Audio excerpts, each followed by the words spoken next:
the podcast, everybody. Hope you had a great day. Hope you're going to have a great day. I speak blessings to you and your home. All right, today we're going to talk about 5 things that I've learned while working on and in a startup.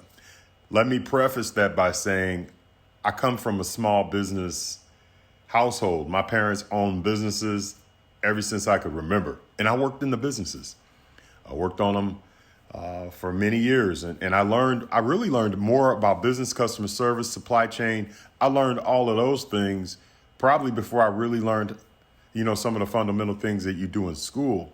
Just because, I grew up in a household where things were always being produced. You're always talking about the cost of goods, customer service. I went out with my dad all the time. We went to the markets and sold our wares. So I learned at an early age how to do. And so it cracks me up now a little bit whenever I'm interviewing with somebody or talking about somebody about a project or something, and they say, well, you need, a master's degree or, you need a college, and I don't hold a master's degree. So I sit there and I look at them, and there are more than one way or other ways to receive an amazing education. I probably could have benefited from a master's degree at some point, and maybe I will go back and grab it or grab some more education just for the structure of it or just for the experience. But I tell you, I've learned so much. There's so many details that I've even taught master graduates when you come out of school, because there's nothing like practical application. A lot of scenarios, you can run use cases, things like that. But when you get in a startup, when the game's on the line, when the money's on the table, you need more than just the education. You need all of it. You need your faith.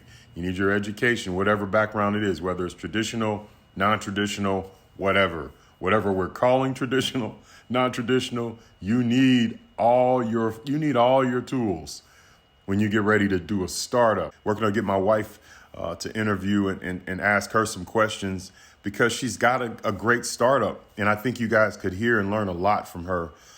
We started our latest startup before hers. Hers started also in 2020. But the one that's a little older than that was we started a total wellness company called We Walk, and it turned into a club, We Walk.club. We really haven't done tons with it. We're working on some offerings right now, but I want to tell you a little bit about it, and then I'm going to tell you 5 things I've learned while working in this startup. 5 things. So first of all, I have passion for walking. I don't know if any of you who've attended or listened to any sermons I've done when I used to pastor, man, I would tell you probably about 70% of those sermons were conducted or curated while I was on a trail praying, meditating, worshiping God. And then he would bring scripture or themes to my heart. So walking has a great meditative benefit to it. So with our church, the last church I pastored, we didn't do it, but the church before that, we did a lot of walking exercises, going outside, doing a lot of outdoor activity. Man, we had a great time just getting out there in nature, enjoying everything like that. And from that, I ended up being, going back, I should say many, many years, just loving wearable technology. Wearable technology is an Apple Watch, or if you got a Fitbit. We were really big into the Fitbit world. I date way back into the Fitbit world. Some of my friends used to call me Mr. Fitbit. I thought I was going to get a job working for Fitbit. I loved Fitbit. I could tell you hundreds of Fitbit stories. I had 2 Fitbit profiles. Each one of them had gobs and gobs and gobs of accomplishments. You get little badges. From that, I really wanted to merge and create something that was personal for people, where they could actually get together and it wasn't just virtual. Well, oddly enough, when we were working on that project and the app and everything like that, COVID hit. We did get some more financing, but we just could not get all the technology and everything developed. And so I want to tell you, I really had a passion and still do have a passion.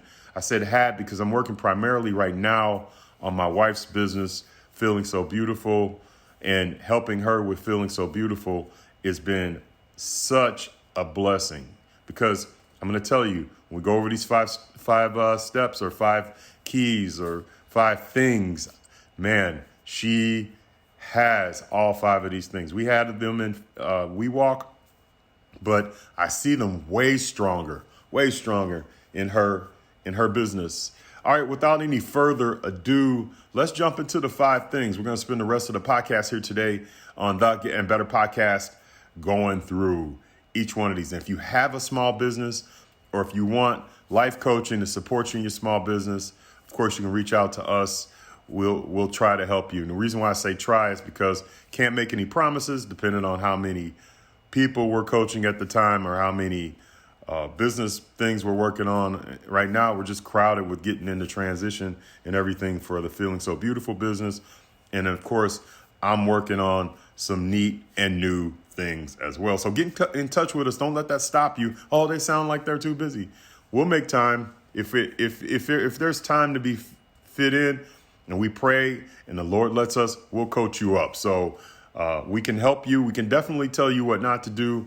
And we can give you tons and tons of information and case data on your startup. Okay, first thing that I've learned while working on a startup. First thing, guys, pray and seek wisdom.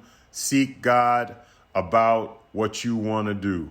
And in this step, I would say start to research and understand, say, the market, the industry that you're getting involved in. Start getting articles, journals, start looking around, go to associations that may be connected to that particular discipline that you're trying to get into. Talk to people that are industry experts. And if you can find this one person, and I'm going to bring this up a couple times, I think, a mentor or someone, if you can find a millionaire mentor who's a multimillionaire or retired, and they'll give you the time of day, and perhaps you're trying to get into something that is similar to what they have gone through, and whether they have or not, if you can talk with a millionaire or a retired millionaire, that's going to accelerate your process. They're going to tell you wisdom that you can find in books, but up close and personal, that's going to be golden for you as you start to formulate your things. I would say also with this step 1, you want to draft just a quick and high level executive summary or an executive statement.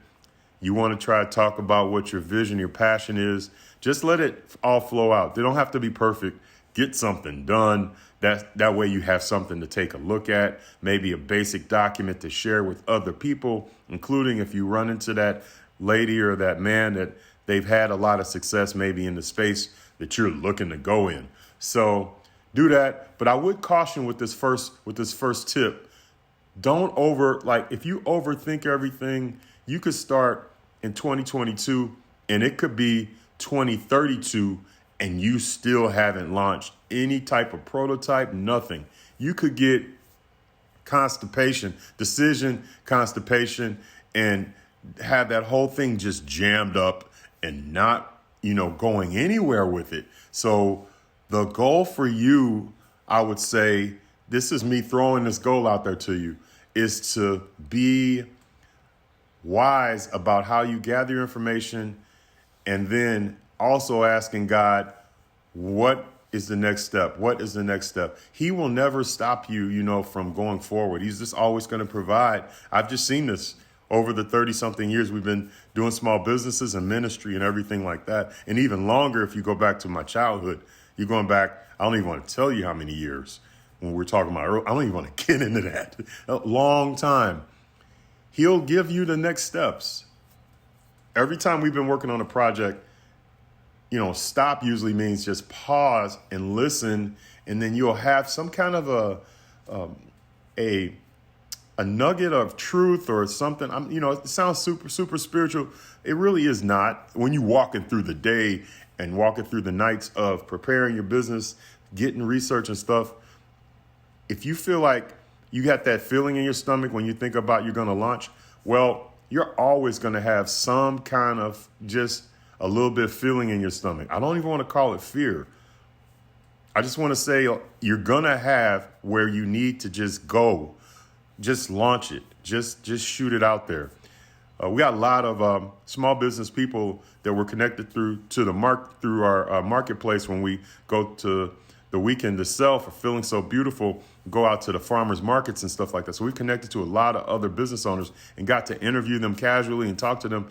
And also my son, one of my sons is starting, both my sons have small businesses, but my one son is actually starting to do website consulting, which is different than web developing. He basically will look at your site, determine what you need and everything like that. And he's one of the people I was thinking about at some point. We just need to have a conversation with him. His business is so fresh and new. We could get some interview about research and then launch, because you could have that jitters when you're thinking about going out there and presenting your business to the world. I would say trust God. Just like he gave you the vision for it, gave you the passion for it in your heart, you need to go out there. Don't be afraid. Go out there. And there's much more we could coach on that, but I'm just going to move on to step 2, or thing number 2 that I've learned working in and on startups. It better be your passion. Step 2, it better be your passion. If it's not your passion, then why are you doing it? If you're just doing it for money, okay. If that's what your motivator is, maybe you have a long-term goal. I'm going to do this. I've done a lot of things, been involved in a lot of things where we just needed to pay the bills and then moving on toward our goal. That's different than if the thing you want to do is not your passion, but you just want to do it. Listen to this. You just want to do it because it makes a lot of money. Don't get into something just because it makes a lot of money and you don't really want to do it. You're doing the people that you serve a disservice, and you're doing your family a disservice. You're doing the creator a disservice. There are things that you come pre-installed. They're your passions. For example, my passion is to be outdoors. I love outdoors. I haven't even encountered enough outdoors to the kind that I want to, like, and I've been outdoors a lot, but I'm saying, like, I want to be outdoors and travel vast plains and see the world. There are a lot of major and minor bucket list items that I want to hit. There are a lot of retreats and educational seminars, workshops. You see how it flows out for me? You want it to be a passion for you. We're going to Bentonville, I hope, for this fall. Every year in the fall, we celebrate the Feast of Tabernacles. My family and I, hopefully this year, we get to go and study and praise the Lord in Bentonville, Arkansas. It is the Mecca of mountain biking. It's the mountain bike capital of the United States for sure. And over 40, got something called the Back 40, over 40 miles of mountain biking trails, beautiful artwork throughout scenery and walking trails. They may have a little equestrian stuff. I'm not sure, but it is a gorgeous place. I visited back this past summer and want to take my family back there. We're going to have a really nice time. Hopefully, God willing, we'll get there and be able to study the Bible, enjoy each other, have cookouts, and do a lot of activities, which will include a good amount of mountain biking. It better be your passion. Whatever you get into, it better be your passion. Don't just jump in it for the money. Don't just jump in it because you think is cute. All right. Number 3, discipline. You got to devote some time to your skill, and time and build skill to the thing that you desire to launch. Discipline, work on it. Discipline daily. You get something in the business. And then again, this is where you having a mentor or somebody to walk alongside you to help you with priority and severity, especially if you've never launched anything before, to kind of take some of the pain out of your startup. Make sure you're not wasting any money. A lot of things can be done without money. So you can look at ways to start your business, formulate it, and then just stay disciplined. Do something on it every day. Write something on it every day. Journal every day. Do a post on social media, which we are not good at over here. We're getting better at it. It's not a strong suit for us, but every day though, we do something for Feeling So Beautiful. Every day we work on it. I still do presentations for WeWalk. But when we were starting WeWalk, I worked on WeWalk every day for 16 hours plus a day. I devoted time to it 6 days a week. We were out there on trails, in the garage where my office is, working hard, disciplined, focused. And discipline will create motivation. It'll create opportunity. Stay disciplined. Stay hungry for what it is that you desire to do. Number 4, things that I've learned while working in and on a startup. Number 4, bring a good attitude. Man, you can't expect people to be excited about something if you're not excited about it. If you speak negative, and we have other podcasts and teachings out there that I've done in the past, if you can't bring a good attitude on the thing that you're working on, don't expect other people to bring a good attitude on the things that you're working on. When we were in ministry, every week I cleared my head. And some people, if they tried to catch me, I would say before a message or something like that, I would seem very off-putting. Why? Because I wanted to make sure that I gave all the energy that I had to the platform, to the Lord's people. I didn't do it perfect every week, but I tell you, when we came to that church, we would come early, get the church ready, get our hearts ready, and we would bring the best we could every week. We would bring everything we had. We wanted to exhaust and pour the cup out completely when we were providing that. And the same thing we did, like I said, with We Walk, same thing I can see Hava doing with Feeling So Beautiful. And I'm starting to see my son round into that. He's got a great attitude, but I'm seeing him starting to round into these 5 steps with his brand new startup, JH Upgrades, as he's working on websites and upgrading and helping people with their websites and stuff like that. I'm watching him do it. Also, my youngest son, he's got a clothing brand, a partnership, and he's working on it, and I'm watching him. But you got to bring that good attitude. We can all benefit from remembering people don't know what you're going through. People don't know what you've gone through. And quite honestly, people are selfish. We all are. They don't care. So maybe some people will, but most of the time, people want to know what's in it for them, how it's going to benefit them. Bring a good attitude.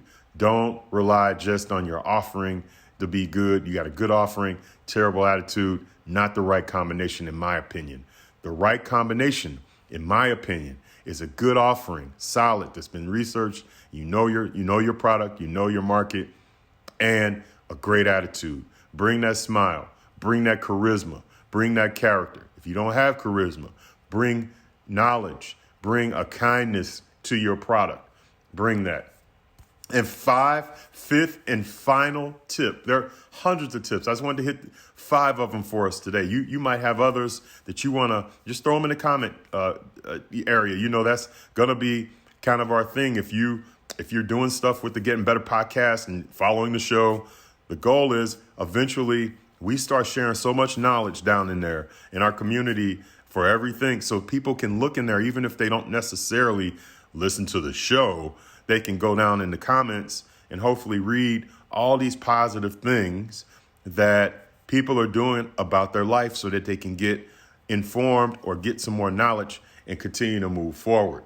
So number 5, and we kind of talked about this earlier, but this is so critical. Have someone in your corner. Have somebody that'll support you.